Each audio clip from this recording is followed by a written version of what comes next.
नमस्कार दोस्तों, Ashok Singh agree show में आपका एक बार फिर स्वागत है। मैं हूं आपके साथ अशोक सिंह। मौसमी या स्वीट ऑरेंज एक प्रमुख खट्टे फल की फसल है। यह अपने मीठे स्वाद, सुगंध और उच्च पोषक मूल्य के कारण अत्यंत लोकप्रिय है। इसे आमतौर पर गर्म और उपोष्ण जलवायु वाले क्षेत्रों में उगाया जाता है। मौसमी का उपयोग न केवल ताजे फल के रूप में बल्कि juice, squash, jam, jelly, candy आदि के रूप में भी किया जाता है। यह भारत सहित विश्व के अनेक देशों में किसानों के लिए नकदी फसल का उत्कृष्ट विकल्प है। मौसमी का फल विटामिन सी का समृद्ध स्रोत है और शरीर के रोग प्रतिरोधक क्षमता को बढ़ाता है। इसके रस का सेवन शरीर को ठंडक और ताजगी प्रदान करता है। मौसमी जूस प्रोसेसिंग और औषधीय उत्पादों के प्रोडक्शन में कच्चे माल के रूप में उपयोग होती है। इससे किसानों को निरंतर आय मिलती रहती है क्योंकि इसकी फसल का बाजार मूल्य स्थिर रहता है। आर्थिक दृष्टि से भी अत्यंत महत्वपूर्ण फल है क्योंकि इसकी शेल्फ लाइफ अन्य फलों की तुलना में अधिक होती है।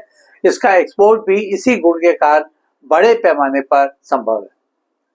आज का एपिसोड इसी खास विषय के विभिन्न पहलुओं पर आधारित है। कार्यक्रम शुरू करने से पहले हर बार की तरह आपसे आग्रह करना चाहेंगे कि इस वीडियो को पूरा देखें ताकि इसमें दी जाने वाली जानकारियों से आप भी लाभ उठा सकें। आप बिना अधिक देर किए आते हैं आज के विषय पर। पहले बात करते हैं मौसमी के विविध प्रकार की उपयोगिता पर। खाद्य के तौर पर प्रयोग की बात करें तो फल को ताजा खाया जाता है या जूस, शरबत, स्क्वैश आदि में उपयोग किया जाता है। औद्योगिक उपयोग में मौसमी के छिलकों से तेल यानी एसेंशियल ऑयल प्राप्त किया जाता है जो परफ्यूम और दवा उद्योग में इस्तेमाल होता है। औषधीय उपयोग पर नजर डालें तो यह फल पाचन तंत्र को सुधारता है, रक्त शुद्ध करता है और शरीर में जल संतुलन बनाए रखता है। इससे कई तरह के प्रोसेस प्रोडक्ट्स भी तैयार किए जाते हैं। इनमें juice, jam, jelly, candy, syrup और ड्राई स्लाइस आदि का नाम लिया जा सकता है। लगे हाथों मौसमी के पोषण मान यानी न्यूट्रिशन वैल्यू पर भी गौर कर लेते हैं। 100 ग्राम मौसमी फल में जल 88 से 90%, ऊर्जा 45 से 50 calorie, carbohydrate 11.8 gram, protein 0.8 gram, वसा 0.2 gram, fibre 0.4 gram, vitamin C 50 milligram, calcium 40 milligram, phosphorus 20 milligram और पोटेशियम 200 मिलीग्राम पाया जाता है। यह फलों में सबसे ज्यादा स्वास्थ्यवर्धक माना जाता है।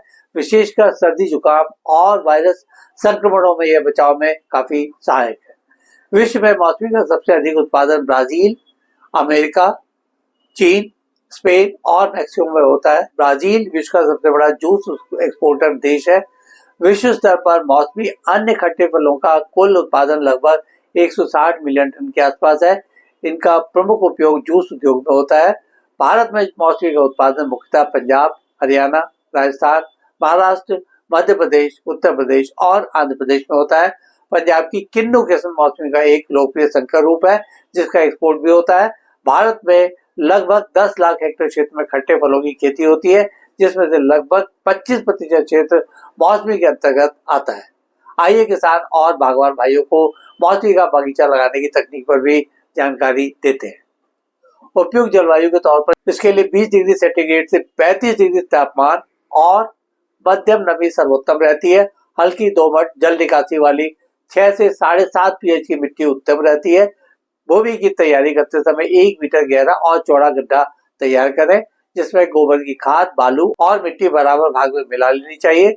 बरसात की शुरुआत यानी कि जून, जुलाई या फरवरी, मार्च रोपाई का उपयुक्त समय होता है। अमूमन पौधे 5 x 5 मीटर की दूरी पर लगाने चाहिए। इसके लिए पौध सामग्री रोग मुक्त होनी चाहिए तथा प्रमाणित नर्सरी से ही खरीदार पौधे लेने चाहिए। पौधों की छटाई सही समय पर करें ताकि वायु संचार और प्रकाश मिले। इस फसल पर कई तरह के रोगों का हमला होता है जैसे ग्रीनिंग रोग में पत्तियां पीली और छोटी हो जाती है। रोकथाम के लिए रोगग्रस्त पौधे हटाकर इन्हें नष्ट कर देना चाहिए। साइट्रस कैंकर रोग में पत्तियों और फलों पर दाग बनते हैं। इनकी रोकथाम कॉपर ऑक्सीक्लोराइड के छिड़काव करने से की जा सकती है। फूट रॉट रोग में जल जमाव से पौधों को बचाना चाहिए और मेटालैक्सिल 0.1% का छिड़काव करना चाहिए। ब्लैक फ्लाई और एफिड से बचाव के लिए नीम तेल या इमिडाक्लोप्रिड का छिड़काव करना चाहिए। मौसमी को पूर्ण रूप से पका लेकिन सख्त अवस्था में तोड़ना चाहिए। कटाई का समय सामान्यतः दिसंबर से फरवरी के बीच का रहता है। इसका भंडारण 5 से 7 डिग्री सेंटीग्रेड तापमान पर करने से 2 से 3 सप्ताह तक इसे सुरक्षित रखा जा सकता है। प्लास्टिक क्रेट या कार्डबोर्ड बॉक्स में पैक कर इसे बाजार में भेजा जाता है। भारत में विकसित इसकी प्रमुख किस्में मौसम्बी, स्वीट ऑरेंज, सतगुड़ी, जाफा, माल्टा, नागपुर संतरा, संकर, किन्नू आदि है। इनमें मौसम्बी और किन्नू व्यावसायिक रूप से सर्वाधिक लोकप्रिय है। मौसमी की मांग शहरी और ग्रामीण दोनों बाजारों में बनी रहती है। जूस उद्योग, होटलों और एक्सपोर्ट बाजार में इसकी स्थायी खपत होती है। स्थापना वर्ष में इसकी लागत प्रति हेक्टेयर में लगभग 1.5 से 2 लाख रुपए आ जाती है। इससे 20 से 25 टन प्रति हेक्टेयर तक का उपज मिल जाती है। इस तरह से आय लगभग 4 से 5 लाख प्रति हेक्टेयर तक मिलनी मुश्किल नहीं है। शुद्ध लाभ 2 से 3 लाख प्रति हेक्टेयर तक संभव है। अब एक नजर मौसमी से संबंधित अनुसंधान उपलब्धियों पर। ICAR और कृषि विश्वविद्यालयों द्वारा रोग प्रतिरोधी किस्में, उच्च उपज देने वाली कलमी पौधे और सूखा सहनशील जड़ तंत्र विकसित किए गए हैं।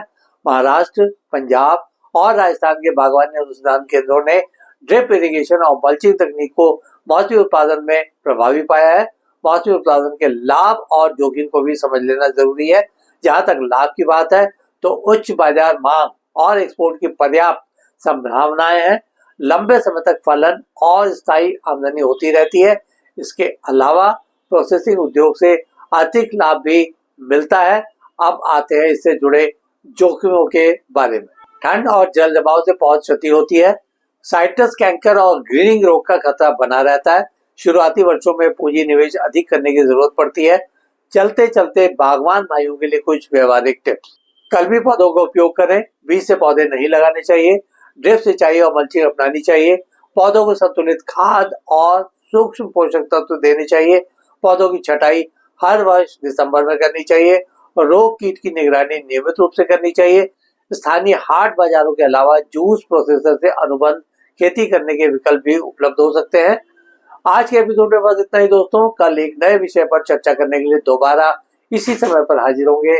दोस्तों, अगर आपको वीडियो पसंद आया हो तो इसे शेयर करें, लाइक करें और हमारे चैनल को सब्सक्राइब करना ना भूलें। आपके पास कोई सवाल या सुझाव हो तो कृपया कमेंट बॉक्स में लिखें। हम आपके सवालों के जवाब देने के लिए हमेशा तैयार है। कल फिर एक नए विषय के साथ आपसे मुलाकात होती है। तब तक के लिए नमस्कार।